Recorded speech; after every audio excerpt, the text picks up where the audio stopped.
how to generate some income. Let me just get started. The first one that I have are doing alterations for people.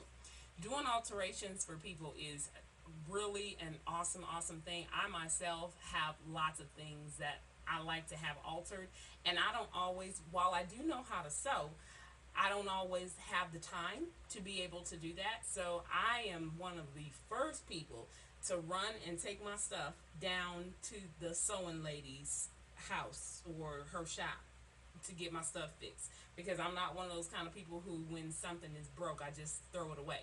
I like to get my stuff fixed, especially if it was quality. So if you are a person who, you know how to sew, you're really good at alterations, you can make patterns, you can make clothes, think about hiring yourself out as someone who does alterations for people. Trust me, people always are looking for somebody like that. Second thing I have is baking, especially around the holidays. Around the holidays and just different events, people always love to find people who do things like making some special cake or some cobbler or some dish, because oftentimes, like I said before on some of my previous videos, we live in a very busy world and people are often busy and just don't have the time. So while they might want that peach cobbler, they might not have the time to make it. So if you are an excellent baker, that is tip number 2. Go, that's a good way to make money. And another way, just as a little bonus to that, what you could do is begin to take your, once, if you're a person who is very industrious like I am, take your goods that you make to different beauty shops and different barber shops and sell it there. And especially if you have it packaged nice, what you also could do is give it away to them for free at first, let them taste it, and then give them an order form and see if that's something that they would want to order from you in the future. um, so that's 2. Number 3 is blogging. Blogging is really, really big at this point, and a good way to find people who need blogging services, your blogging services. If you're a good writer and you could probably pretty much write about anything, there's people who really need you. Look on Craigslist and places.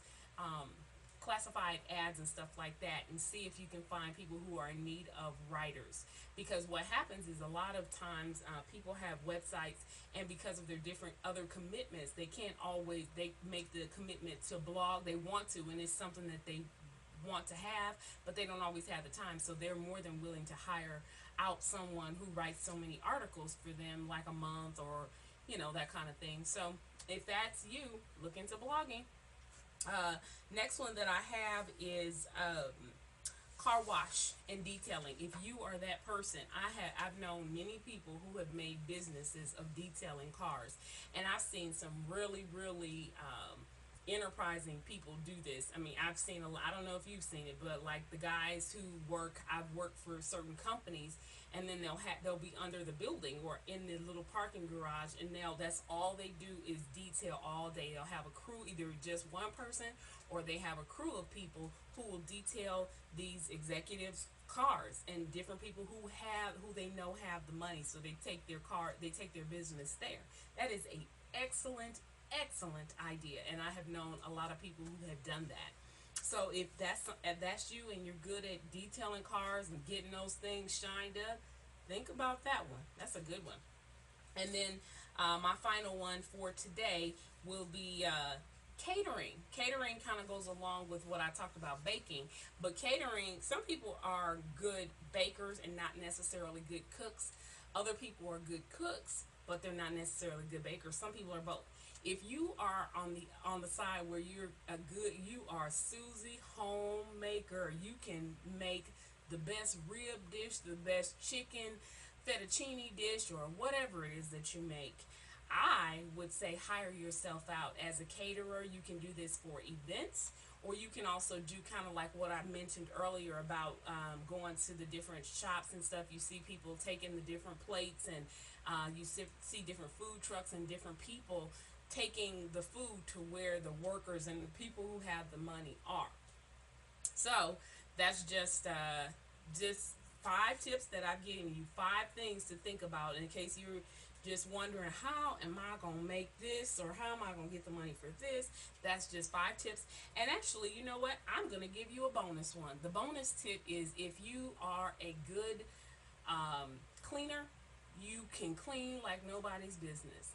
Hire yourself out to be a maid, or hire yourself out to go clean people's closets for them. People will pay good money for that, because people, while they don't always have time, they like to be organized, and everybody likes to have their stuff organized. They just probably don't have the time.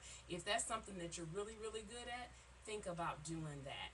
And that's all I have for you today. But I'm going to come back. I'm going to keep doing this I'm going to stay on this particular one, because I think this is one that people need a lot, because they're always trying to think of extra ways to make money. So I think that this is probably a good one. Like I said, if you haven't gotten the book, get the book. All these tips are in the book. I believe in entrepreneurship, and I believe in you. So